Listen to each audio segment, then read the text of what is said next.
கடந்த 3 ஆண்டுகளாக மனிதநேய மக்கள் கட்சி பெரிய அளவில் மக்களுடைய போராட்டங்களில் கலந்துக்கல. அதுக்கு காரணம் திமுகவுடைய கூட்டணியில் இருக்கிறதுனால தான்.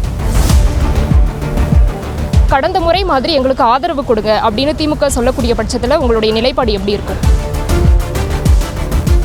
உங்களை சமரசம் படுத்துறதுக்கு தான் ஹஜ் கமிட்டியோடைய தலைவராக உங்கள் கட்சியுடைய பொதுச் செயலாளர் நியமிக்கப்பட்டதாக சொல்லப்படுது. எங்களுடைய நோக்கம் அரசமைப்பு சட்டம் காக்கப்பட வேண்டும். அதற்கு இந்தியா கூட்டணி வெற்றி பெற வேண்டும்.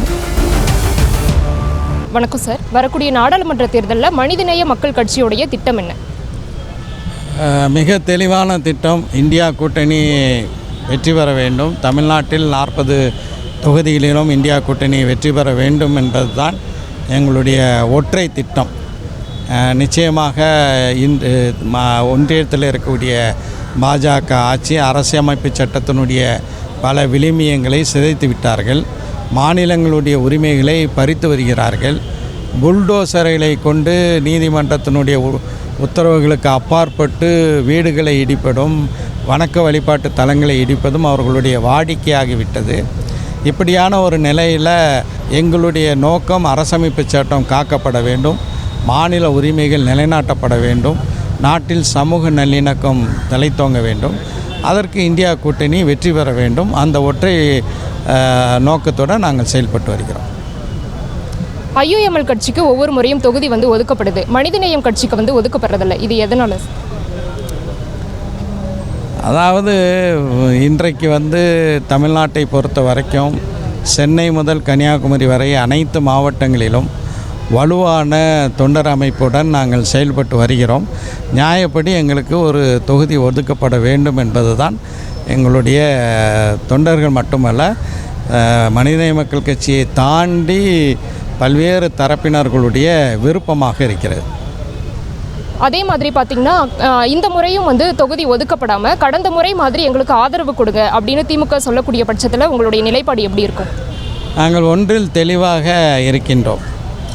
எங்களை பொறுத்த வரைக்கும் இந்த நாடு காக்கப்பட வேண்டும், அரசமைப்பு சட்டம் காக்கப்பட வேண்டும், மாநிலங்களுடைய உரிமைகள் காக்கப்பட வேண்டும். அதை மட்டுமே லட்சியமாக கொண்டு நாங்கள் முடிவெடுப்போம்.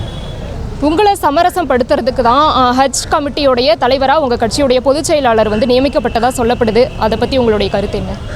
தெளிவாகவே சொல்லிவிட்டோம். இந்த ஹஜ் கமிட்டி தலைவர் பொறுப்பு என்பது அது ஒரு சட்டப்பூர்வமாக 2 சட்டமன்ற உறுப்பினர்கள் ஹஜ் கமிட்டியினுடைய உறுப்பினர்களாக தேர்ந்தெடுக்கப்பட வேண்டும். அந்த அடிப்படையில் எங்களுடைய கட்சியினுடைய பொதுச் செயலாளர் மணப்பாறை சட்டமன்ற உறுப்பினர் ஹஜ் கமிட்டி உறுப்பினராக தேர்ந்தெடுக்கப்பட்டார்.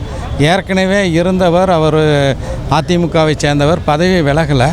அதனால் அது பதவி விலகின பிறகு அந்த தேர்தலில் அவர் வந்திருக்கிறார். ஹஜ் கமிட்டி பொறுப்பு என்பது நாடாளுமன்ற சீட்டுக்கு இணையானது அல்ல என்பதை நாங்கள் தெளிவுபடுத்தியிருக்கிறோம். கடந்த 3 ஆண்டுகளாக மனிதநேய மக்கள் கட்சி பெரிய அளவில் மக்களுடைய போராட்டங்களில் கலந்துக்கல. அதுக்கு காரணம் திமுகவுடைய கூட்டணியில் இருக்கிறதுனால தான் அப்படின்ற ஒரு குற்றச்சாட்டு இருக்குது. அதுக்கு உங்களுடைய பதில் என்ன? இது ஆதாரமற்ற குற்றச்சாட்டு. தெளிவாக களத்தில் நின்று நாங்கள் பல்வேறு வகையான போராட்டங்களை தொடர்ச்சியாக தமிழக மக்கள் சார்ந்த போராட்டங்களில் ஈடுபட்டிருக்கிறோம்.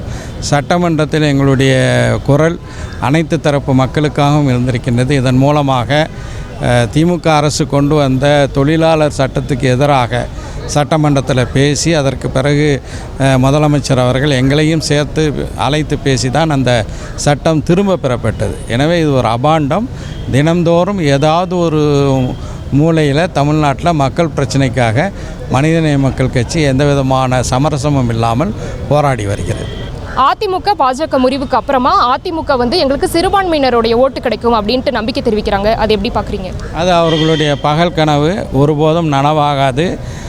நாடாளுமன்றத்தில் சிஏஏ சட்டத்துக்கு மாநிலங்களவையில் அவர்களுடைய 11 எம்பிக்கள் வாக்களித்தது தான் அந்த சட்டம் வந்ததுக்கே காரணமாக போச்சு. எனவே அதை தமிழ்நாட்டில் உள்ள மக்கள் நிச்சயமாக மறக்க மாட்டாங்க. அதிமுகவுக்கு சிறுபான்மை மக்களுடைய வாக்குகள் செல்லாது.